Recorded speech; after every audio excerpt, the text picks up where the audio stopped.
7 persons are tonight dead as a result of a horrific traffic accident on Wednesday on the George Price Highway. This was the scene between miles 18 and 19 after 3 o'clock. Traffic backed up for miles on both ends. The 2 vehicles, a red Chevy SUV and a white Dodge van, are on the scene extensively damaged. The SUV mangled on the front and right sides, while the overturned van was also badly damaged. Bodies were strewn along the highway and inside the vehicles. Onlookers stared in shock and disbelief. 45-year-old Lourdes Wade is said to have been a driver of the red SUV with passengers, 67-year-old retired police officer Edwardo Wade and 29-year-old Mayra Alcoser. They had just attended the Coast Guard passing out ceremony and were returning to Belmopan when Lourdes attempted to overtake a car, colliding head-on into the white van carrying more than half a dozen tourists. What we understand is that the driver of one of the vehicles, Miss Lourdes Wade, she was driving en route to Belmopan, and the other vehicle was coming from Belmopan towards Belize City when there was a head-on collision which causes the death of the 4 Belizean nationals and the 3 foreigners, injuring several other persons. Who is at fault in this particular tragic accident? Well, it is something that the investigators are still out there determining what exactly led to the accident and who is at fault. I know that we have a suspected driver and also the driver of the other motor vehicle passed away. So it is something that we are still looking to see how we will deal with the situation. Dead on the scene were Lourdes, Edwardo, and Mayra. From the passenger tour van, 67-year-old Belizean tour guide Errol Belisle, and American citizens 53-year-old Jacqueline and 51-year-old Sara Armijo also perished at the scene. This is a shock to the family. This is really horrific. It's a tragedy that we cannot prepare for adequately. We really have to just think about the impact that they have made, not just on the family, but on the community and by extension the country. They have both served tremendously to Belize.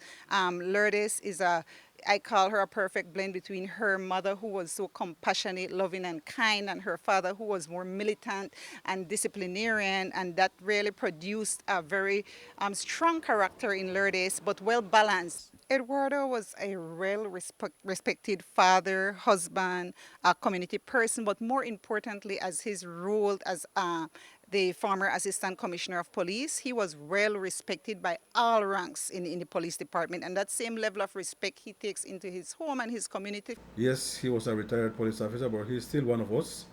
He has served this country for many years, and he has given most of his life to this department. So we feel it for the family, and we are with the family. The whole family right now is in a mess. We're devastated. We did not expect it. I mean, that you never expect that, but you never expected that to happen to such a beautiful person, to such a young person with her entire future in front of her. What can we say? The entire Orange Rock, Belmopan, the Alcoser family, the Escalante family are really devastated with this loss. We're torn to pieces. We will continue to remember Mayra as being a very vibrant, outspoken, intelligent, beautiful, heart of gold kind of person.